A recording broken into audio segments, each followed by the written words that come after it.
Você já sentiu pensamentos que não parecem que são seus? Ideias repetidas, insistentes. Ideias repetidas, insistentes. Ideias que não param de voltar. Ideias que voltam sem parar. Como se alguém te sussurrasse no ouvido.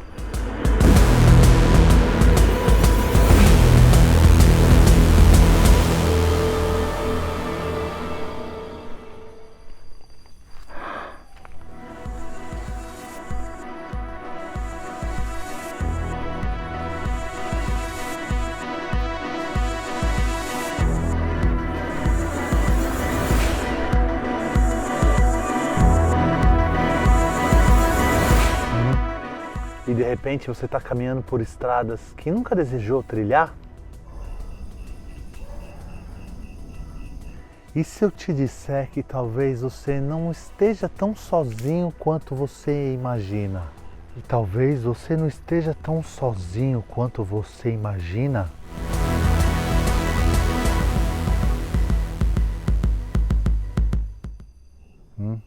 Ou até pior, alguém influenciando a sua mente. Pois é. E se eu te disser que alguns pensamentos que você tem pode até nem ser seus? E que talvez alguém pode estar tentando influenciar a sua mente agora mesmo. Agora eu te convido delicadamente, com respeito e cuidado, a trilhar um caminho sombrio aqui comigo. Conhecer o que é obsessão.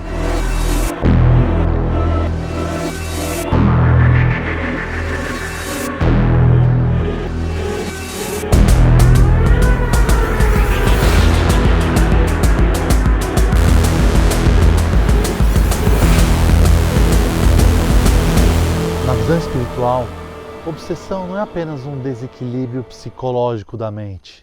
É a influência persistente de espíritos que, aprisionados ao ódio, à dor ou à vingança, buscam controlar, buscam influenciar, buscam enfraquecer ou até mesmo destruir aqueles que se tornam seus alvos. Uma citação de Allan Kardec no Livro dos Espíritos diz que a obsessão é o império que alguns espíritos logram em adquirir sobre certas pessoas. A obsessão é uma influência maléfica de um espírito que pode afetar a vida mental de uma pessoa, alterando suas emoções e seus raciocínios, chegando mesmo até atingir o seu corpo físico. E interferem na vontade do indivíduo, fazendo com que ele tenha ações contrárias ao seu desejo natural. E mesmo que depois ele se arrependa, já o fez.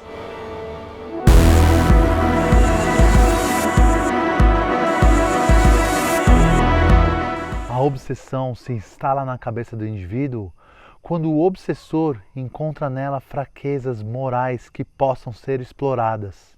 São pontos fracos que todos nós temos, pela imperfeição que nos caracteriza nesse estágio de evolução. Desse modo, conclui-se que todos nós estamos sujeitos a obsessões. Na espiritualidade, não tem essa de que opostos se atraem, não. O que acontece é que semelhante atrai semelhante. A energia que os unem é do mesmo diapasão. Os indivíduos que estarão mais sujeitos à obsessão geralmente estão conectados pelo enfraquecimento moral, por falhas de caráter, pelos vícios, pela instabilidade emocional, por disputas de poder ou de bens materiais, invejas prejudiciais, ciúme doentio, calúnias, traições veladas e todas as atitudes que levam prejuízo a outras pessoas, que provavelmente advêm do nosso orgulho, do nosso egoísmo, da nossa vaidade. Ou seja, quem de nós que nunca fez alguma coisa dessa? Que nunca sentiu esses sentimentos mais inferiores? E quando isso acontece, estaremos sujeitos a obsessões. Atraímos quem tem a mesma energia e fortalece essa energia na gente.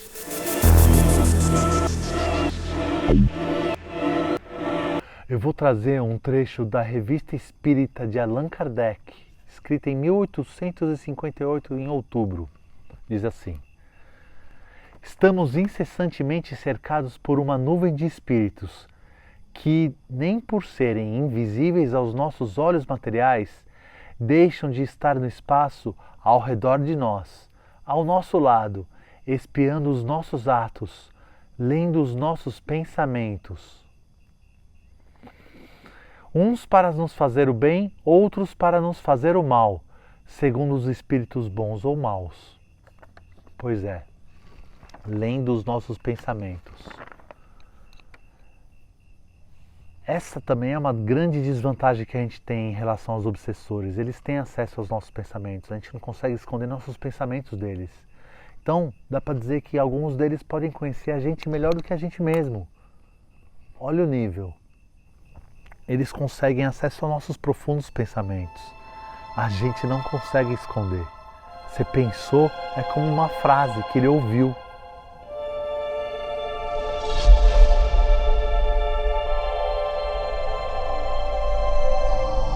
Mas por que isso acontece?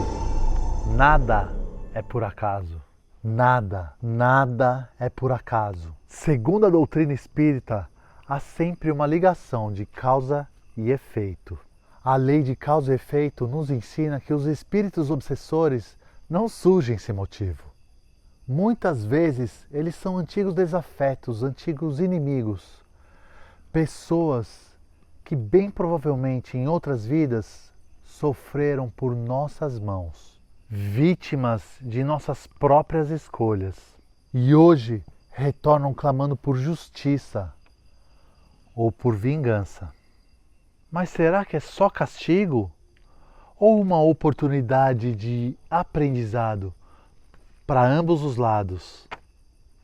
Emmanuel diz que ninguém sofre obsessão sem motivo, que cada um traz consigo a soma das suas próprias obras.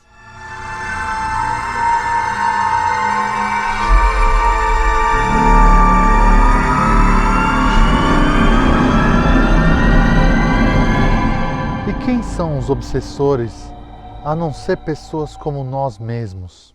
Sim, não existe nenhum monstro das trevas como nos romances ou nos filmes de terror.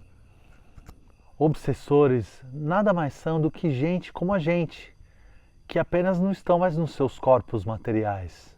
Gente que poderia ter sido um amigo, um parceiro em trabalho, gente que a gente amou muito ou que nos amou uma outra hora.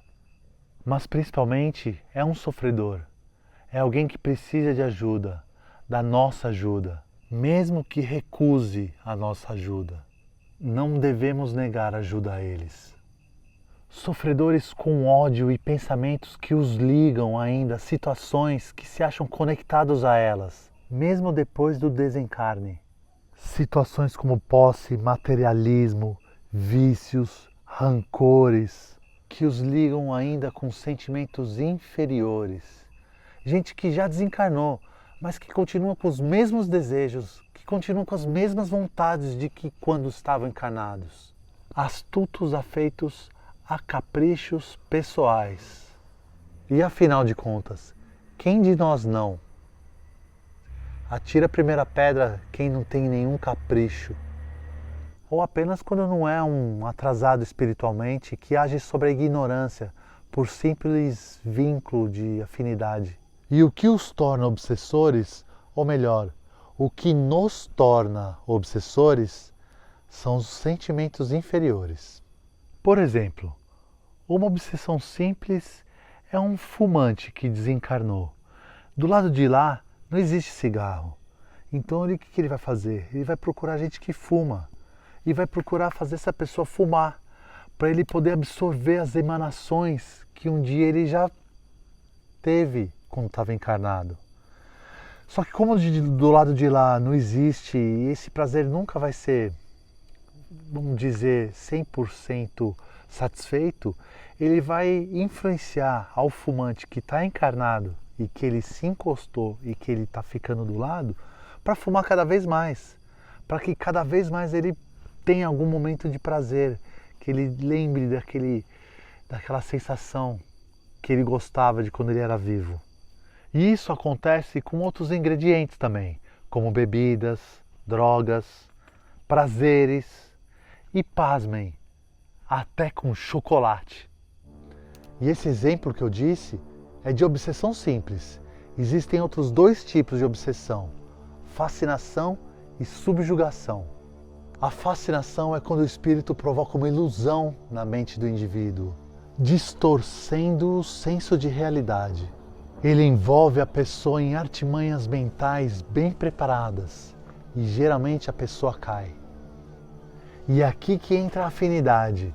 Geralmente é pelo orgulho da pessoa, a sua falha moral, que o espírito encontra a brecha e o alimento necessário para fascinar a pessoa.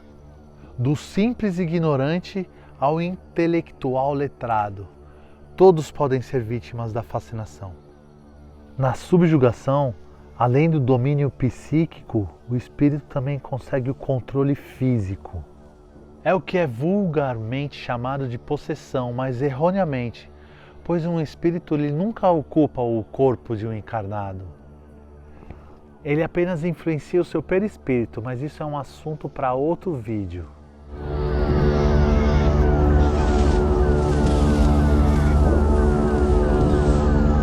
As obsessões são possíveis e até algumas fáceis de serem tratadas pelas metodologias espirituais. E geralmente os tipos de casos de obsessão se dão desencarnado para encarnado, que é quando o espírito influencia uma pessoa viva aqui na matéria. Encarnado para desencarnado, por exemplo, quando uma pessoa não para de pensar em alguém que já morreu e fica alimentando, e fica lembrando, e fica revivendo. Cara, do lado de lá, o pensamento é quase vivo, ele é quase matéria, ele é um tipo de matéria sutil. Então a pessoa sente, isso chega nela do lado de lá. E dependendo da intenção desse pensamento da pessoa viva para a pessoa que morreu, isso pode atrapalhar muito ela. Para você ter uma ideia, pensamento tem forma, cor e energia do lado de lá. De desencarnado para desencarnado, que é a obsessão entre os espíritos. E isso acontece muito. De encarnado para encarnado. Pois é, entre seres vivos. Quando temos inveja de alguém, quando temos ciúme, quando desejamos o mal, fazemos a tal da maledicência. Isso é obsessão entre seres vivos. Nós somos obsessores um dos outros. E auto-obsessão, quando a pessoa se sabota e ela nem se dá conta disso.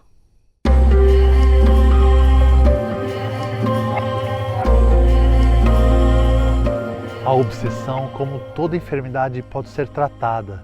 E algumas coisas a gente consegue até fazer sozinho, com muita força de vontade. A conscientização do próprio indivíduo em saber que precisa de ajuda e querer criar a vontade em si de curar-se. Reeducação interior, a necessidade de melhoria da própria conduta na vida diária, se esforçando para evitar os seus vícios mais grosseiros, físicos e morais, e controlar as suas más tendências. Leituras edificantes, saiba escolher bem o que vai ler. Ser fraterno, ser fraterna com todos ao seu redor, principalmente com quem você tem mais dificuldade de convivência. Trabalhar em caridade voluntária. Pois é, isso ajuda a afastar obsessores de você. Sem essas mudanças de postura e visão, dificilmente a gente fica livre das más influências que geralmente caracterizam os processos obsessivos. Reconhece-se o verdadeiro espírita pela sua transformação moral e pelos esforços que faz em dominar as suas más inclinações. É o que disse Allan Kardec no Evangelho segundo o Espiritismo, no capítulo 12, item 4.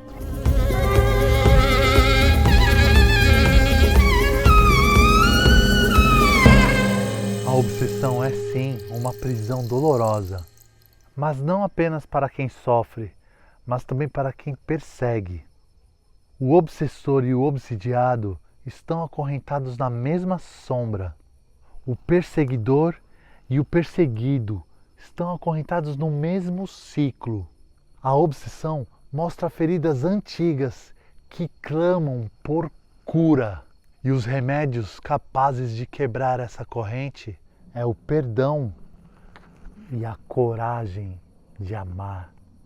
Que o amor é libertador. Ou seja, a gente só está livre de uma pessoa, de um desafeto ou de um inimigo quando a gente aprende a amar ele. Enquanto isso não acontece, estamos unidos com uma corrente que liga dois pontos. E essa corrente só é quebrada pelo poder do amor. O amor é libertador.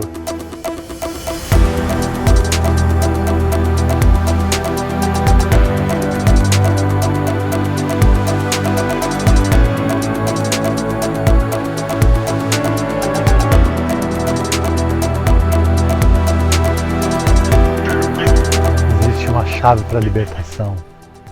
E essa chave é a prece. A prece sincera, a reforma íntima, a vigilância sobre nossos pensamentos são escudos de luz contra a sombra. A oração sincera abre caminhos iluminados onde parecia haver só escuridão. A obsessão não é sentença eterna, é prova, é aprendizado, é oportunidade de crescer e de se libertar. Chico Xavier já falou que a oração é luz que nos protege contra a influência de espíritos infelizes. E essa luz está ao alcance de todos nós. Olha o que o Allan Kardec também fala sobre a prece. No livro A Gênese, no capítulo 14, item 46. Em todos os casos de obsessão, a prece é o mais poderoso meio de que se dispõe para demover de seus propósitos maléficos o obsessor. Não apaga erros, mas fortalece, encoraja e atrai bons espíritos. E a prece é um excelente recurso para os nossos irmãos sofredores. Pois é, porque antes de tudo, eles são perante Deus nossos irmãos.